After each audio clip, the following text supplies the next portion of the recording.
Meine sehr verehrten Damen und Herren, liebe Weltwoche-Leserinnen und Weltwoche-Leser, ganz herzlich willkommen zu Weltwoche Daily, die andere Sicht, unabhängig, kritisch, gut gelaunt. Aus Bern heute am 10. Juni 2020, Mittwoch.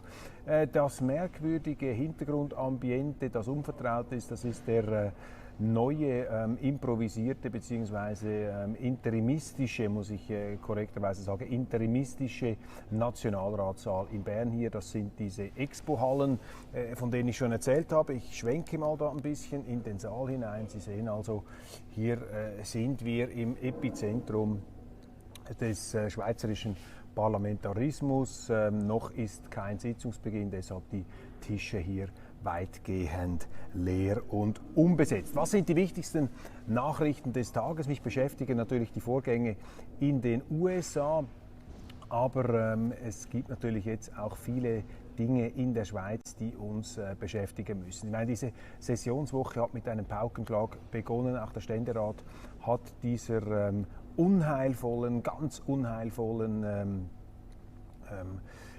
diesem unheilvollen Ansinnen zugestimmt, dass man in der Schweiz die Vermieter teilweise enteignen will. Sie haben davon gehört, die Vermieter sollen gezwungen werden können, mit staatlichen Mitteln, mit Zwangsmitteln ihren Mietern einen Teil der Miete zu erlassen während der Corona-Zeit. Das ist ein, wie mir scheint, noch nie dagewesener Eingriff in die Eigentumsordnung der Schweiz. Das ist ganz massiv. Ich habe dazu auch viele aufgewühlte Reaktionen bekommen. Eine Schande, hat mir ein früherer Spitzenmanager einer sehr bekannten Schweizer Firma geschrieben. Ein Mann, der sich sehr bedachtsam äußert eigentlich in der Öffentlichkeit und nicht für steile Thesen bekannt ist. Also wir sind jetzt, wenn man so will, tief im sozialistischen Gelände drin. Enteignungen in der Schweiz, Vermieter, die hier völlig willkürlich bestraft werden, außer Kraftsetzung der Freiwilligkeit und des gut schweizerischen Kompromissfindens. Der Staat mit der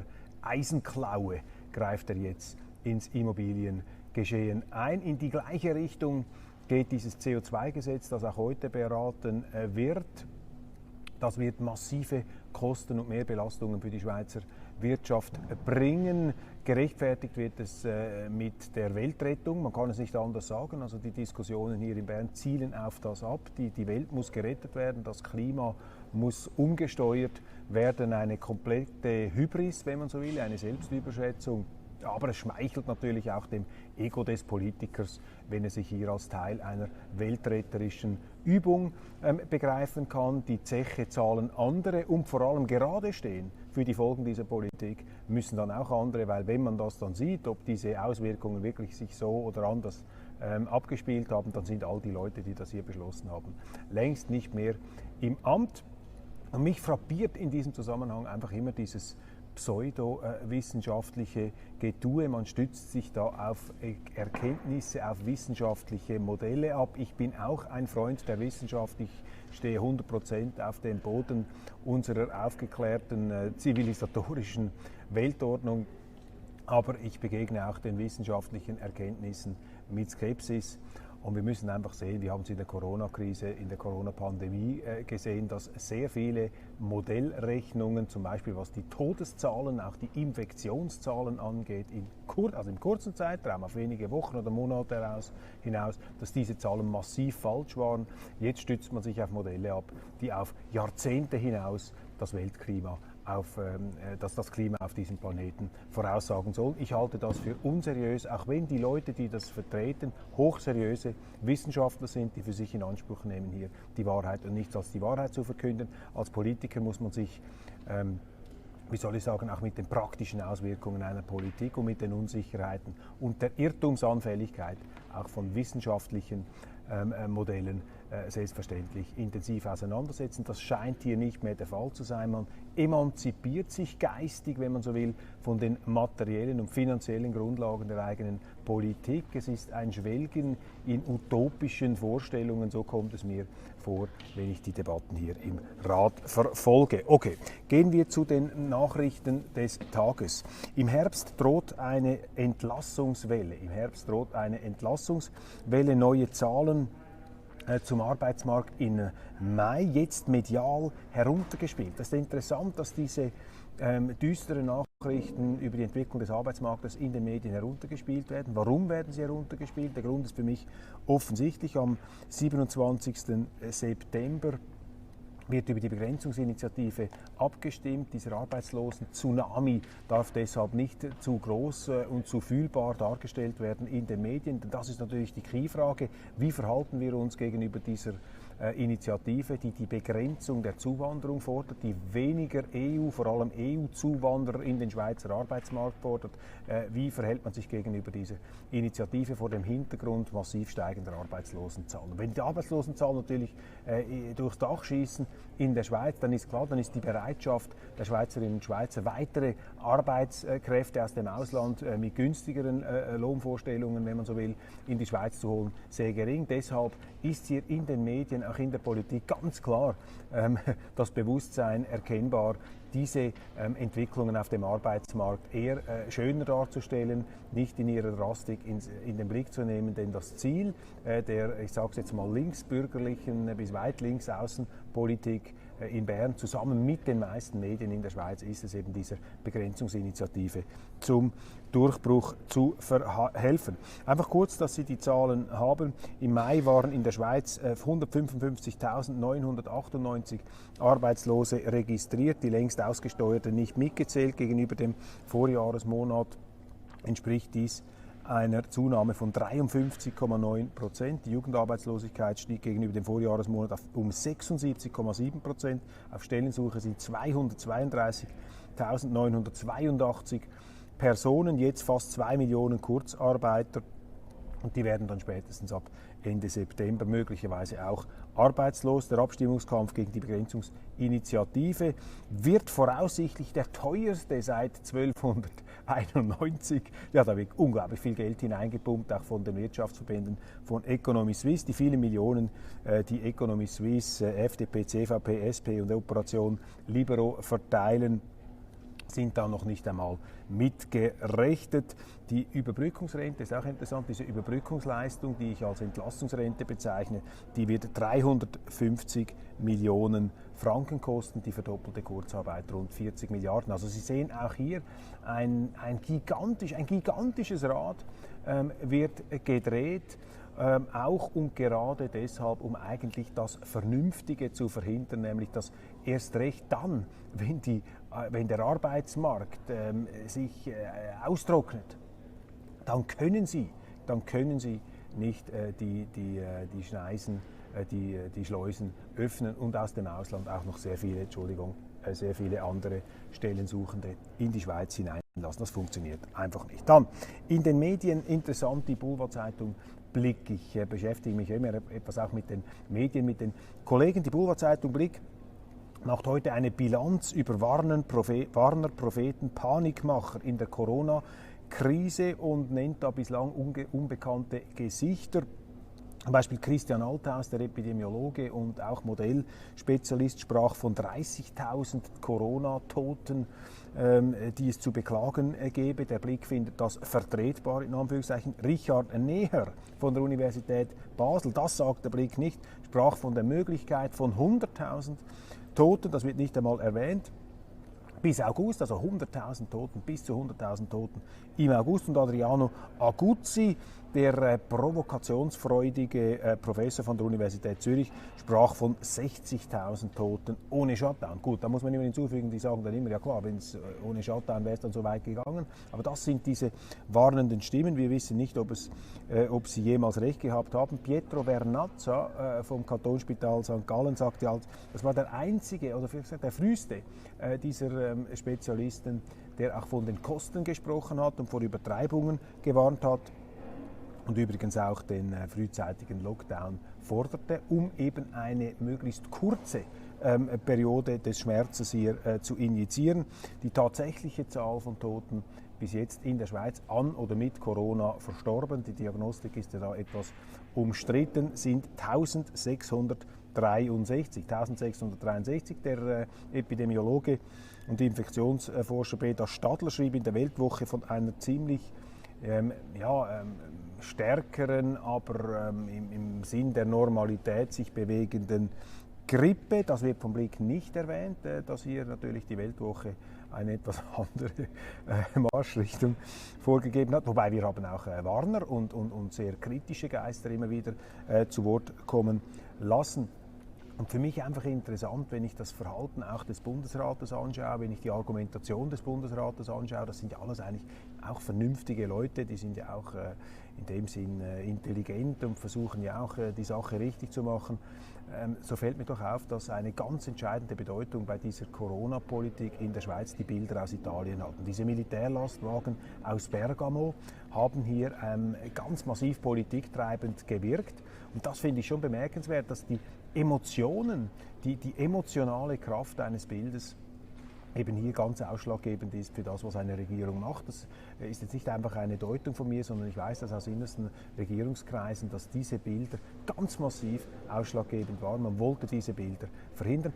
Da kommt mir gleich in den Sinn, ähnlich eine Kanzlerin Merkel, damals 2015, Bilder an den Grenzen, hässliche Bilder, wo sogenannte Flüchtlinge, Migranten Einlass begehrten und die dann zurückgeknüppelt wurden. Die Deutschen wollten das einfach nicht sehen. Ich meine, stellen Sie sich vor, wenn man mit deutschen Schäferhunden und GSG 9 Polizeitruppen da diese bedauernswerten Menschen an den Grenzen zurückgeprügelt hätte, das wäre natürlich unvorstellbar gewesen. Oder dieses Bild jenes Aylan Kurdi, dieses Buben, der da an einem Strand fotografiert wurde, das sind natürlich ganz massive Bilder und wir sehen das jetzt auch in dieser Corona-Geschichte, dass eben die Bilder ganz massiv drin sind. Dann vielleicht noch wichtig, in Zusammenhang mit Corona, Comeback der Plastikbecher und Plastikröhrli. Auch das ist ein interessantes Thema.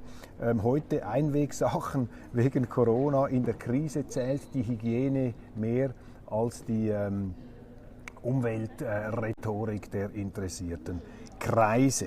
Ich wechsle zurück nochmal in die politische Debatte hier im Rat. Es wird heute über die Pflegeinitiative diskutiert werden im Ständerat. Die Pflegeinitiative, die ja die Pflegeberufe massiv aufwerten möchte. Ich bin dafür, dass man den Respekt dieser Pflegebranche entgegenbringt, dass auch die Bezahlung in Ordnung ist, selbstverständlich. Aber wir müssen hier auch nicht mit der staatlichen Keule einfahren.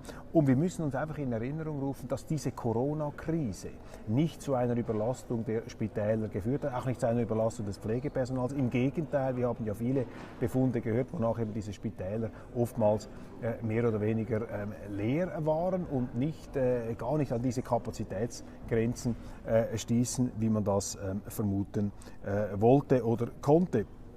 Also ganz wichtig, diese Frage hier, dass man da unterscheidet. Dann Trauer und Wut an George Floyds Beerdigung wird natürlich jetzt politisch ausgeschlachtet. Joe Biden per Videobotschaft, der Kandidat der Demokraten per Videobotschaft dabei, natürlich mit eigener Agenda. Auf der Straße wird der Ruf laut, der Polizei die Mittel zu streichen. Das ist eine so typische Debatte, die heute läuft, auch in den USA, wir kennen das auch. Da wird laut geschrien, man soll der Polizei die Mittel streichen, was ja völlig verrückt ist, weil wenn Sie die Polizei Mittel streichen in einer Zeit, wo es öffentliche Unruhen gibt, dann ist der Großteil der Amerikaner, ich würde sagen eine Mehrheit der Amerikaner, findet das verrückt und vor allem schaden sie damit auch ihrer eigenen Stadt, weil wer will schon in einer Stadt ein Ladengeschäft eröffnen, ein Geschäft aufbauen, wo sie Gefahr laufen, alle 15 Jahre geplündert oder abgefackelt zu werden mit ihr Gebäude. Also das lohnt sich ja gar nicht. Das heißt, die Polizeipräsenz ist wichtig. In diesem Zusammenhang ist auch richtig zu erwähnen, dass es in der US-Polizei, ist ja völlig unbestritten, sehr viele auch Halunken gibt. Klar, vielleicht Semikriminelle, das wird von keinem Amerikaner bestritten, den ich kenne, selbstverständlich, aber man soll das Kind auch hier nicht mit dem Bade ausschütten. 375 Millionen Kontakte finden pro Jahr in den USA zwischen Polizeikräften und der Bevölkerung statt. Und ich habe da mal eine Statistik angeschaut, 2019 sind in exakt 9 Fällen unbewaffnete Schwarze erschossen worden. Das ist natürlich auch schlimm, unbewaffnet, wobei auch hier, man muss anschauen, der Großteil dieser Leute war auf der Flucht vor der Polizei und in einem Fall wurde sogar mitgerechnet, dass einer dieser Schwarzen unbewaffnet war, aber in seinem Handschuhfach im Auto eine Waffe drin hatte. Also Sie sehen, das sind nicht repräsentative Fälle, und wenn man jetzt hier diese Proportionen nimmt oder sich diese Zahlen vor Augen führt, dann sieht man einfach, dass diese jetzt völlig überzogene Polemik gegen die Polizei eben nicht mehr mit der Wirklichkeit in Einklang zu bringen ist.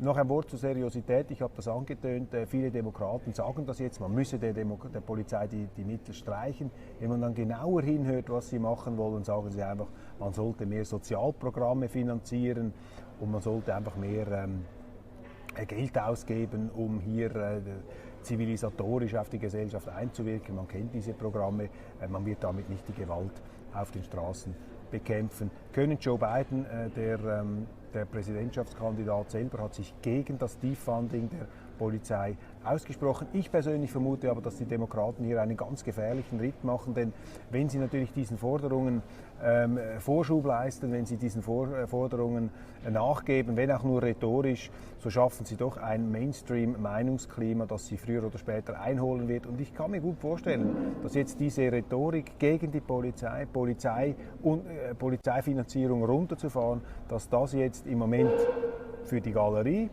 quasi für das gutmenschliche Publikum, wird das gepusht. Hinter den Kulissen würden viele Demokraten sagen, das wollen wir eigentlich nicht, aber eben mittelfristig werden sie dann unter Druck kommen, um diese Programme trotzdem umsetzen zu müssen. Noch eine letzte Bemerkung ganz kurz zu den USA. Es ist schon verrückt, wie dort diese politisch korrekten Impulse jetzt durchschlagen. Inzwischen mussten ja bereits der Meinungschef der New York Times musste zurücktreten, weil er ein Op-Ed veröffentlicht hat eines amerikanischen Senators, der Republikaner, Harvard-Absolvent, der gesagt hat, warum es legitim ist, die Armee gegen solche Aufstände und Störungen der öffentlichen Ordnung einzusetzen. Das wurde als faschistisch deklariert, ist unglaublich, obwohl George Bush der Ältere, der Vater von George W. Bush, die Armee eingesetzt hat 1992 bei den Riots in Los Angeles. Also komplette Verzerrung der Maßstäbe.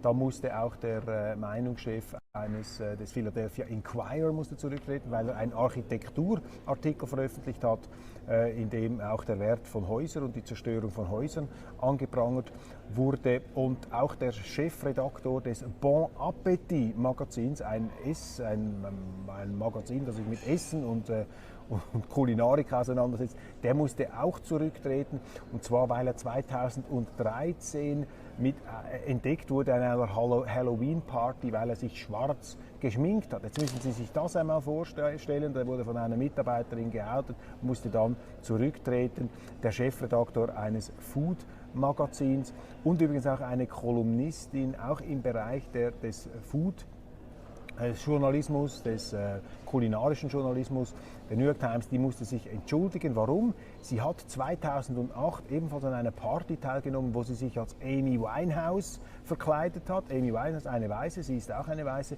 aber sie hat Ohrringe getragen, die offensichtlich in der puerto-ricanischen Community getragen werden in den Vereinigten Staaten. Und da musste sie sich entschuldigen, das sei hoch unsensibel gewesen und das gehe gar nicht. Und das sind natürlich schon, wenn man so will, beunruhigende Entwicklungen, vor allem in der kulturellen, in der medialen Sphäre, wo man sieht, dass der Druck jetzt so groß ist, diesen Meinungskonformismus hier nachzugeben. Und Leute müssen sich entschuldigen, wenn sie an einer Party teilgenommen haben. Oder, wir haben jetzt gehört, auch dieser amerikanische Footballspieler, der die amerikanische Flagge gewürdigt hat, auch der musste sich entschuldigen. Und seine Frau musste sich auch noch entschuldigen. Also das sind schon tugendtyrannische Entgleisungen, die in den USA hier so stattfinden. Ja. Dann vielleicht noch eine Nachricht aus Deutschland, die zu erwähnen ist.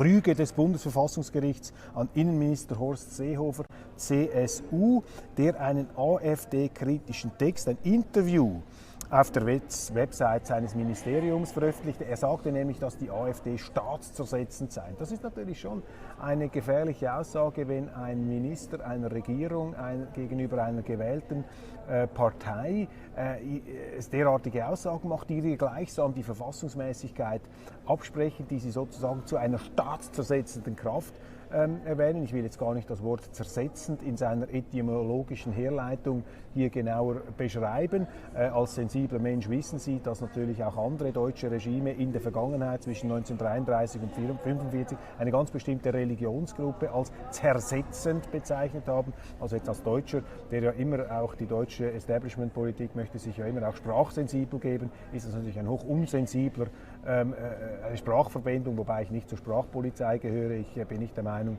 dass man Hitler das Recht zugestehen sollte, die deutsche Sprache für alle Ewigkeit hinaus zu verseuchen. Nur weil Hitler sagte, 2 + 2 ist 4, ist nicht auch 2 + 2 + 4 eine Nazi-Aussage. Aber trotzdem zersetzend, das ist schon harter Stoff, der da aus der deutschen Regierung gegen eine Partei gebracht wird. Noch einmal, ich kann verstehen, wenn viele Leute das finden in Deutschland, wenn sie sagen, das ist eine staatszersetzende Partei, das passt uns nicht, diese AfD, fürchterlich dieser Stil und ich weiß nicht was, das kann man alles verstehen und darüber kann man diskutieren, aber wenn ein Minister einer Regierung mit solchen Begriffen operiert, dann stimmt etwas nicht mehr und das ist richtig. Es ist interessant, dass jetzt hier dieses Bundesverfassungsgericht, das ist halt sozusagen die höchste Instanz in Deutschland, auch Moralinstanz, Rechtsinstanz, dass die hier gesagt hat, das verstößt gegen die Chancengleichheit in der deutschen Politik. Ja, ich bin bereits beim Schluss angelangt meiner Sendung. Ich komme zum Lichtblick des Tages und der Lichtblick des Tages ist einfach für mich, wenn man so will, ich bin jetzt nach Bern gefahren aus Zürich. Und ich bringe jetzt einen ganz merkwürdigen Lichtblick hier hinein. Ich habe festgestellt, dass auf der Autobahn, ich bin mit dem Auto gekommen, diesem rollenden Schutzanzug, wenn man so will, und ich habe festgestellt, dass also auf der Autobahn wieder ein relativ dichter Verkehr schon sehr früh am Morgen stattgefunden hat. Und das ist für mich eigentlich normalerweise ein Ärgernis, aber heute war es für mich ein Lichtblick, eine Freude, dass dieser Verkehr wieder läuft. Denn der Verkehr, der Straßenverkehr, der Autoverkehr, der zeigt mir, dass eben die Blutkreisläufe der schweizerischen Wirtschaft allmählich wieder ins Rollen kommen, in Gang kommen. Und deshalb hatte ich noch nie so viel Freude an einem zähflüssigen Verkehr von Zürich nach Bern als heute. Also Sie sehen, in Corona-Zeiten findet auch eine Umwertung aller Werte statt. Und in diesem Sinne möchte ich Ihnen von ganzem Herzen einen schönen Tag wünschen. Und ich empfehle Ihnen auch, wie immer selbstverständlich, mein Mantra hier nach jeder Sendung: Abonnieren Sie die Weltwoche. www.weltwoche.ch. Unabhängig, kritisch, gut gelaunt. Kürzlich hat mir ein Leser geschrieben, was heißt jetzt das wieder gut gelaunt? Wenn ich all diese Nachrichten höre, bin ich schlecht gelaunt.